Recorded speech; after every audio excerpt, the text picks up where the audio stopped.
This is a video about beta on debt. I think I've mentioned it already, but the beta on debt is a big issue to me. Unlike some of the other issues with WAC and all that, the beta on debt can have a dramatic impact.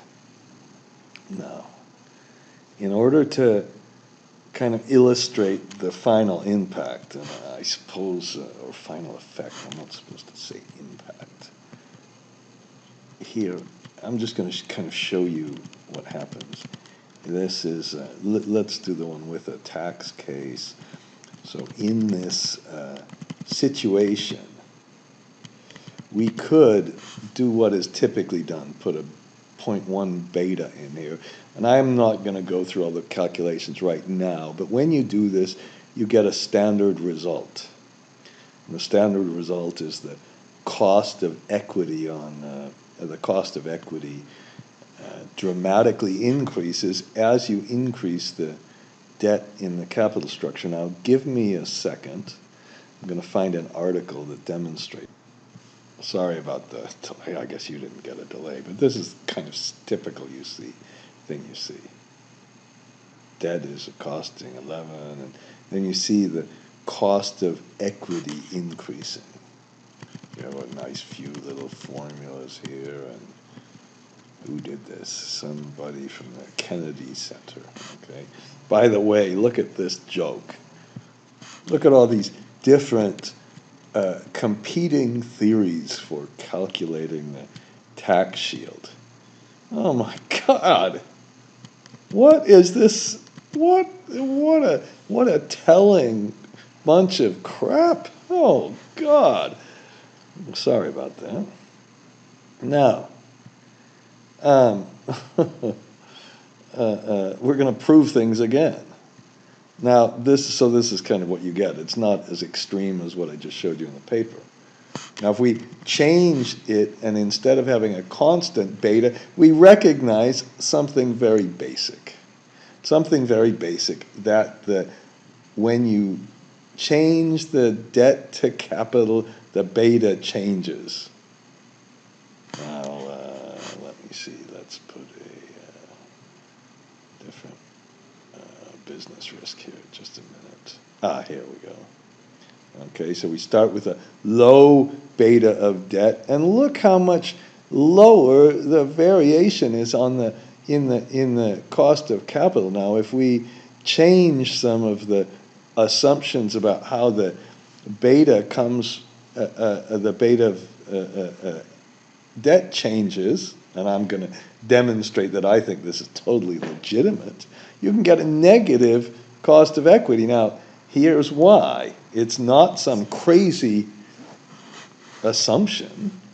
It's because if you look at the cost of debt is like a sold put option, equity is like a call option, and this change in debt reflects the value, the increasing value of the put option and the call option. In this case, if you earn a rate of return, you're earning a lot above your cost of capital, and there's a good chance that you put a tiny bit of equity and you get an enormous upside. And the WAC and the cost of capital should have always been recognizing it, and it's bothered me for years, and I'm finally making a video on it.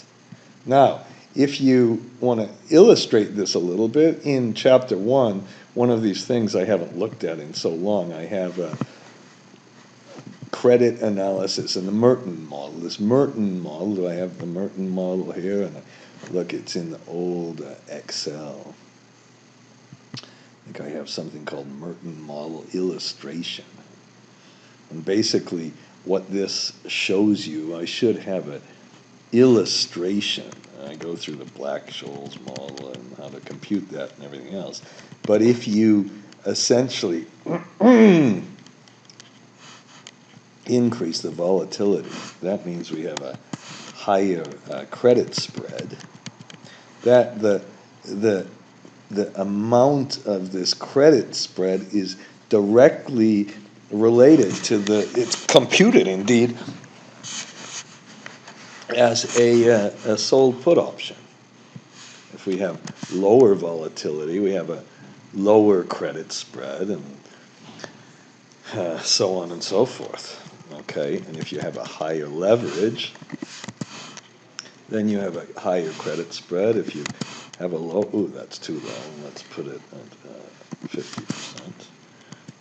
Okay, and let's put this at 10%. So you can go, and I've put this model on the website.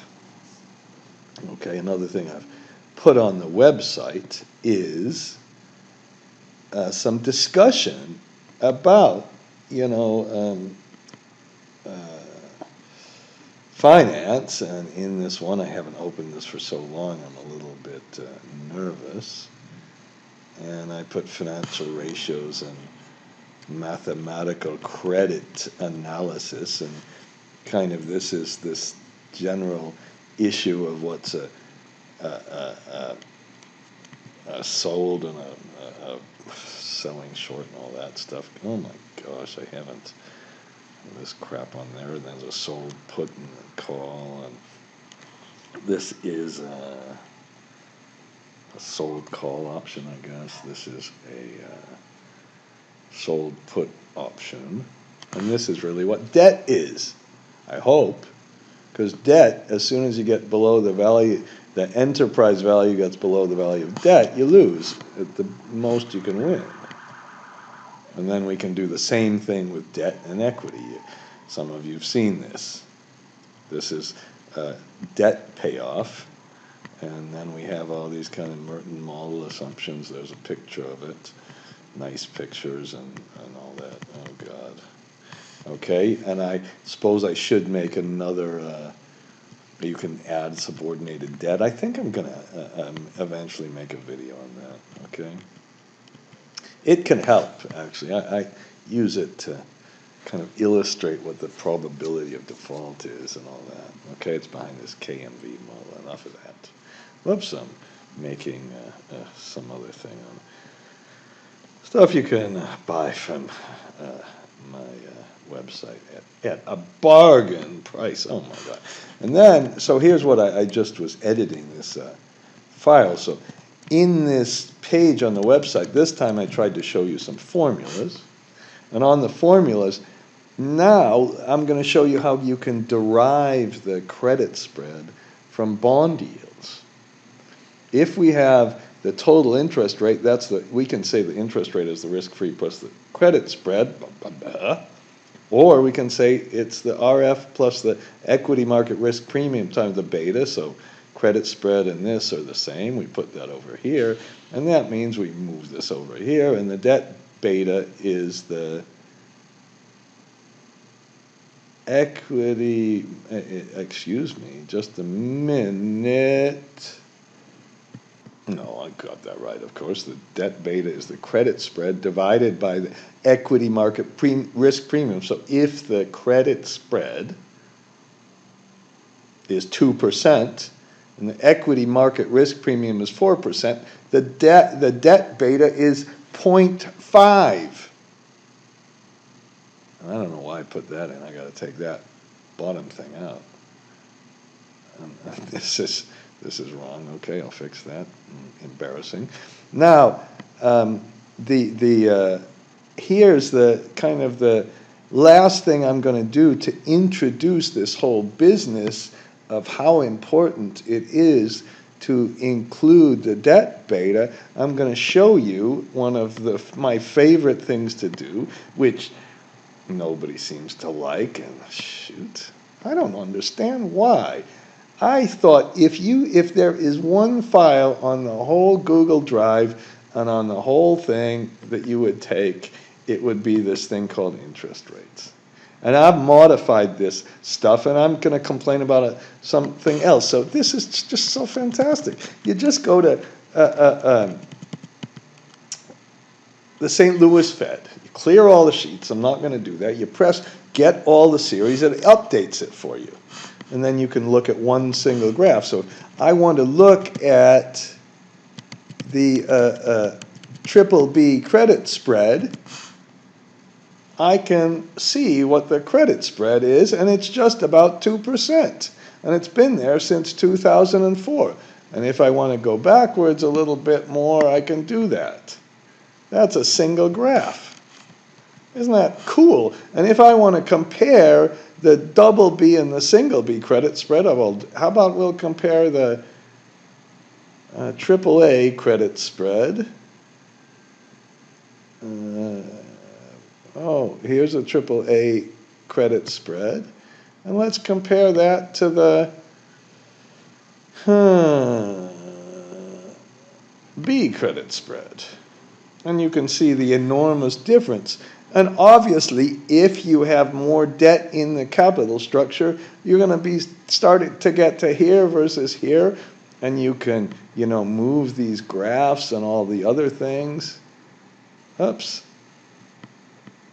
Excuse me. I'm not going to. Come on. Okay. I'm just moving the graph now. And so if I want to take 2008 out of the graph because I want to kind of see the movements a little more, you can do that.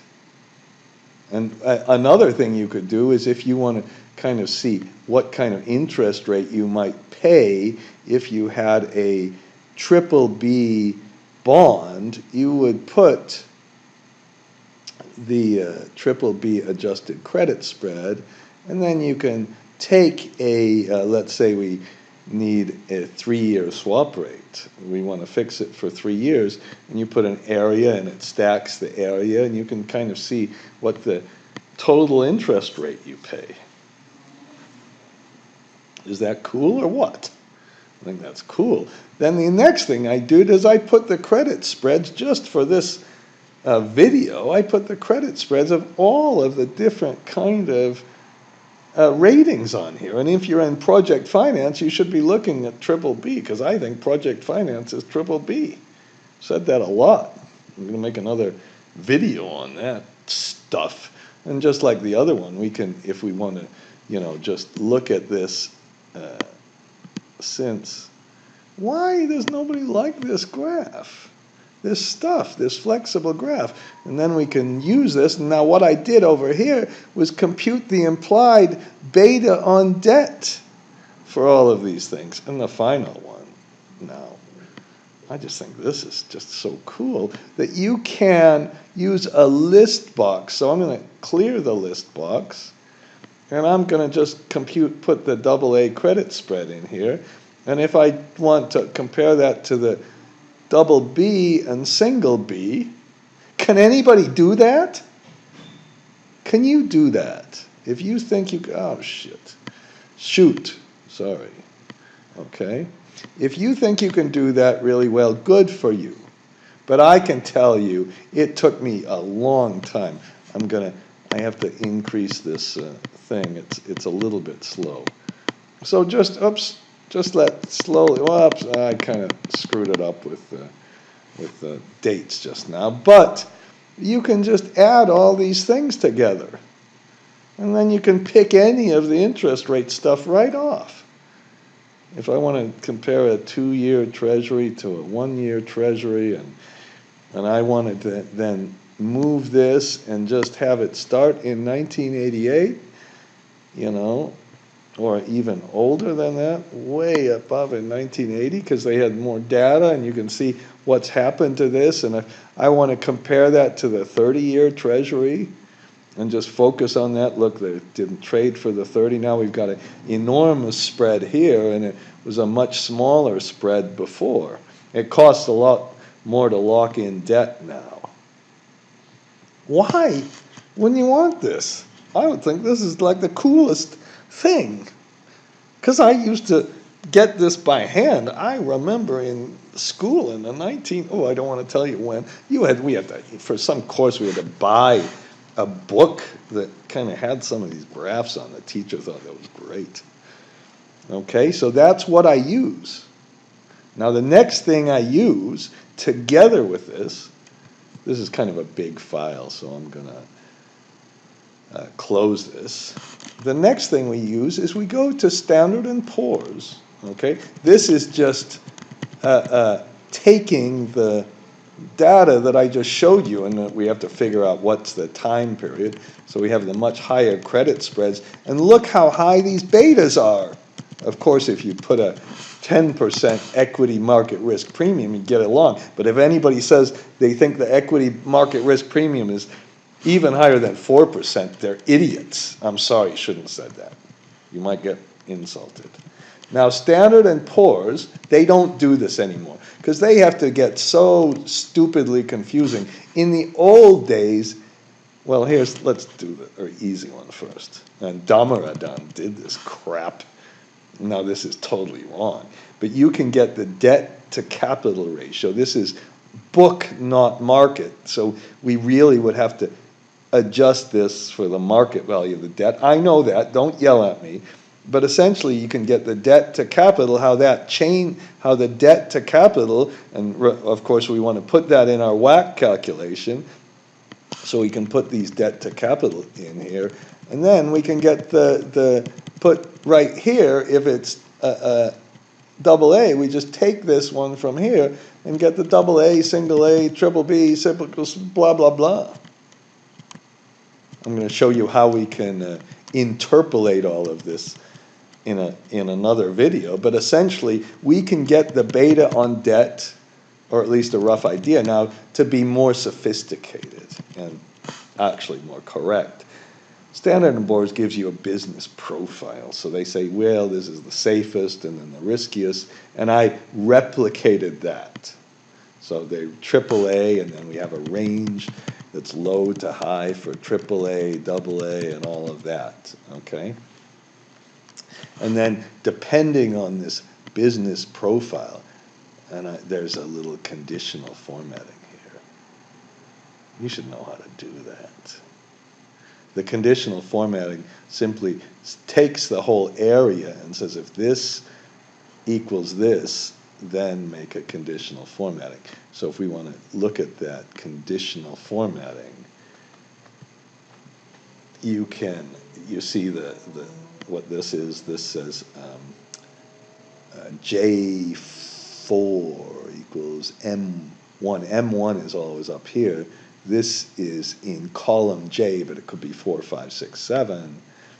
And then we use a formula and we format it based on this area. Okay? That's how once you get used to that, it gets really easy. So we get different debt to capital ratios depending, different arrays between the debt to capital ratio and the bond rating, depending on which business profile we have, which illustrates what credit analysis should be all about, not some black box, not some 5 C's. I go nuts with 5 C's. Can't remember the stupid 5 C's joke. Tell me why a company's going to go bankrupt. Don't give me some 5C crap. Sorry. I'm in Saudi. I like it here, but you know, I got a late plane, so maybe that's my excuse for being negative. Plus the world seems to be going a little nutso these days. Now, so I can get the debt beta, and this debt beta is different depending on what we have. So we've taken some objective data, and then this is without tax. Let's do the one with tax, because we put the tax shield on the beta just in there, okay? And then we can put a different business risk in here. That's what this business risk that I showed you, okay? Ugh. And then this is the cost of equity I just told you. It depends on what the unlevered beta is. So let's put a 0.8 for the unlevered beta, perhaps. And this is the cost of equity, goes from 5 to 22. Of course, I put a higher risk-free rate or something, we get a difference. And then we put this, and we get this negative cost of equity. And I hope you can see, unless I have like a really safe business risk, then we get some of these kind of more extreme values. Let's just do something quickly. Okay, F11, make a graph. And what is this graph of? This is the cost of equity. And then you can copy this, of course, and put we can kind of see visually what happens to, we have these crazy things. I guess it just gets extreme when you get up to 90%. So, I was going to look and see how that curve changed. I'll press Alt-E. That's enough of that one. I don't really like that very much. All right, so I'm going to show you the details on how to do some of these calculations, primarily with an interpolate function. So you really see this stuff. But this is the overview. And it took me 21 minutes. Oh, I violated. I went too long. Longer than a tweet. Oh, no. Good.